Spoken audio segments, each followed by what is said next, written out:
We are just about 1 week into Trump tariffs, and man oh man, has it been an eventful week. Auto tariffs of 25%, base tariffs of 10%, reciprocal tariffs. The worst stock crash that we've seen in decades, tariffs paused except for China, the stock market having its best day, auto tariffs not paused. It's been a lot.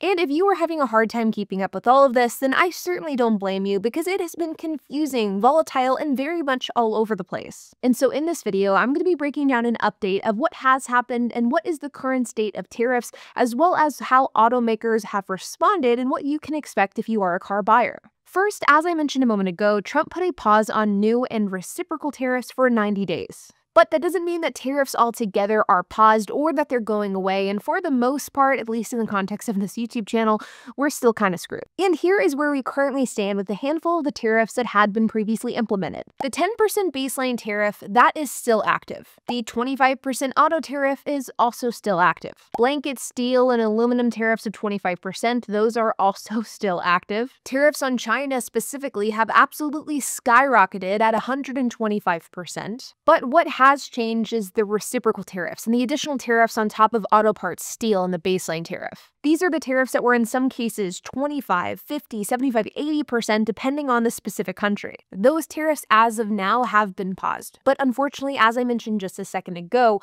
auto tariffs are still in full effect, and it does look as though auto parts tariffs are also going to be in effect as well. So really, all of the tariffs relative to this YouTube channel are still in full effect. So for all car buyers who are looking to buy new cars, the pause that we saw on tariffs this past Wednesday, well, it means really nothing. Last week, I made this video breaking down the state of the tariffs, what was happening, what it meant, and what we could expect. And for the most part, everything from that video is still very, very valid. So if you want to learn more about the tariff situation in the context of the car market, then I definitely recommend that you check out that video, because despite the fact that things have changed in some regard, again, in relation to this YouTube channel and the car market, not much has changed at all. But now that we have all of that out of the way, let's dig into how these different tariffs are affecting the car market, and more specifically, how automakers are responding to these tariffs. Now, as of right now, some dealers and sellers have increased their prices, but this is not due to actual tariffs and is more due to the tariff effect. People see that tariffs are going to cause the car market to go up, and so used car sellers or even some dealerships that already have inventory on their lot,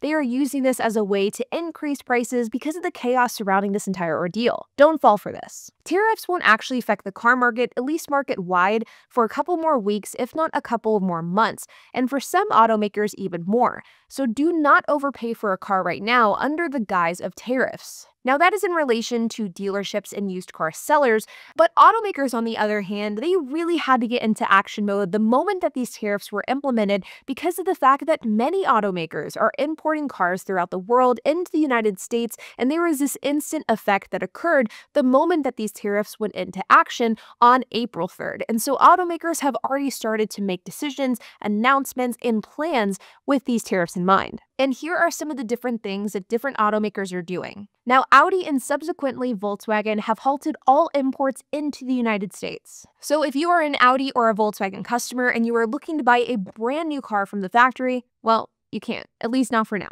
BMW, on the other hand, has announced that they are going to cover the tariff costs on all cars imported to the US from Mexico. But this is only going to be applied until May 1st, and this is only going to be included with the M3, 3 Series, and 2 Series, which are all produced at their Mexico plant. But this is only going to be in effect until May 1st, so you have a couple of weeks to make this purchase if you are someone wanting to buy BMW. And what BMW is going to do after May 1st, well, it's a bit unclear. Chrysler, an American-made brand from the company Stellantis, has announced that they are going to be halting production of the Pacifica and of the Voyager. And while this production halt is only expected to last a couple of weeks, you really never know with Chrysler, given the fact that Chrysler basically is the Pacifica. They are halting production on basically their entire lineup, and this is a really big move. And I think that in the context of Chrysler specifically, it really goes to show that not just foreign-made brands are getting impacted by these tariffs, but American-made ones are as well. Chrysler is an American brand. They employ a ton of Americans,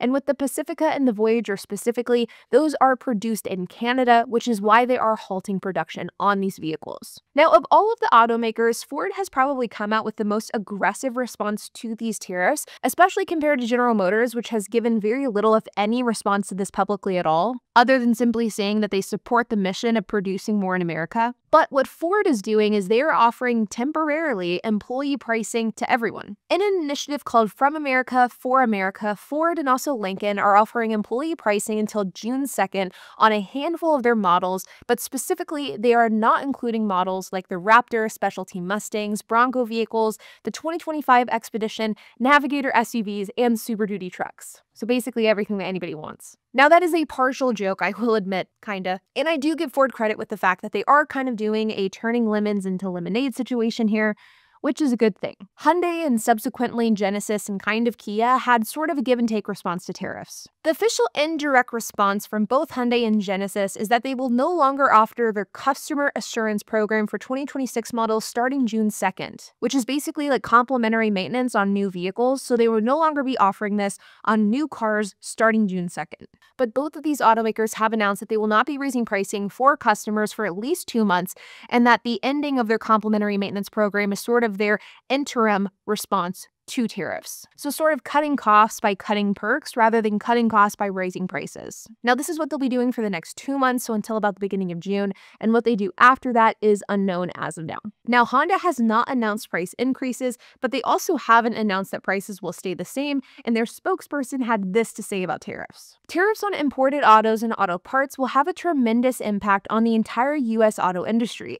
Our member companies, which operate 31 manufacturing facilities across the United States, has spent the last 40 years building the highly integrated supply chains that power North American auto manufacturing. It is possible to rebuild those supply chains in a matter of weeks, especially with the added financial burden of tariffs. While we share the president's goal in bringing more manufacturing to the United States, we must do it in a way that protects American manufacturing jobs, supports suppliers, provides affordable options for consumers, and allows the industry to remain competitive. Now, I think that this response from Honda is so eloquent, and I think that it really hits the nail on the head with the fact that, sure, I think all of these companies can agree to do more manufacturing in the United States.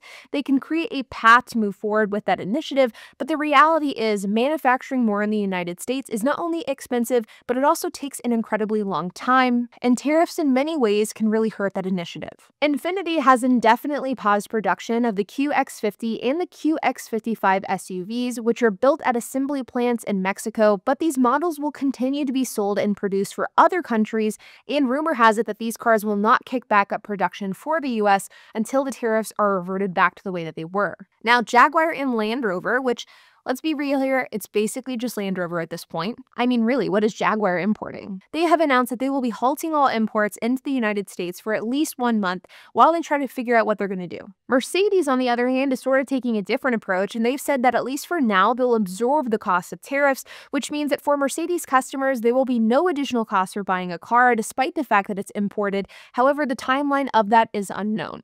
Now, Toyota is one that actually hasn't given an official statement, and I was debating on whether I wanted to even include them in this video because of the fact that they haven't made an official statement, but I think Toyota is a big enough automaker that it's almost noteworthy that they haven't announced anything, because not only is Toyota a massive auto manufacturer, they import a ton of cars into the United States, but some of Toyota's most popular cars are imported ones from either Mexico or Japan. Now, these are just a handful of automakers. Obviously, these are not all of the ones that are importing cars into the US. They're not all the ones that are impacted, nor are they all the ones that have made responses to what is going on. Now, I think for the most part, everything I reviewed in this video is good news. It means that automakers are not making a knee-jerk response to increase prices. They are trying to figure out a way to accommodate the customer, and more importantly, it means that if you are someone who is looking to buy a new car, you don't have to go out and buy one tomorrow. For the most part, with most automakers, you have until about the beginning of June, which is plenty of time to plan for a new car purchase if it was something that was already on your mind to begin with. And so it looks as though right now we have 2 key timelines to look out for. We have the auto parts tariff that's coming at the beginning of May, and then we have the beginning of June, which is when a lot of these automakers are going to be implementing some sort of price increase. And so I will definitely be keeping you guys posted, not only on what happens with tariffs in the next couple of days and in the next couple of weeks, but also, of course, what happens whenever auto parts tariffs are implemented and what happens at the beginning of June whenever we learn more about what all of these automakers are going to do. Like always, you guys, I hope that you enjoyed this video. If you have any questions, comments, if you have anything to add, I would love to hear it, so make sure to leave a comment down below. And while you guys are at it, make sure to hit the like button, hit that subscribe button, and hit the notification bell, and I will see you guys in the next video.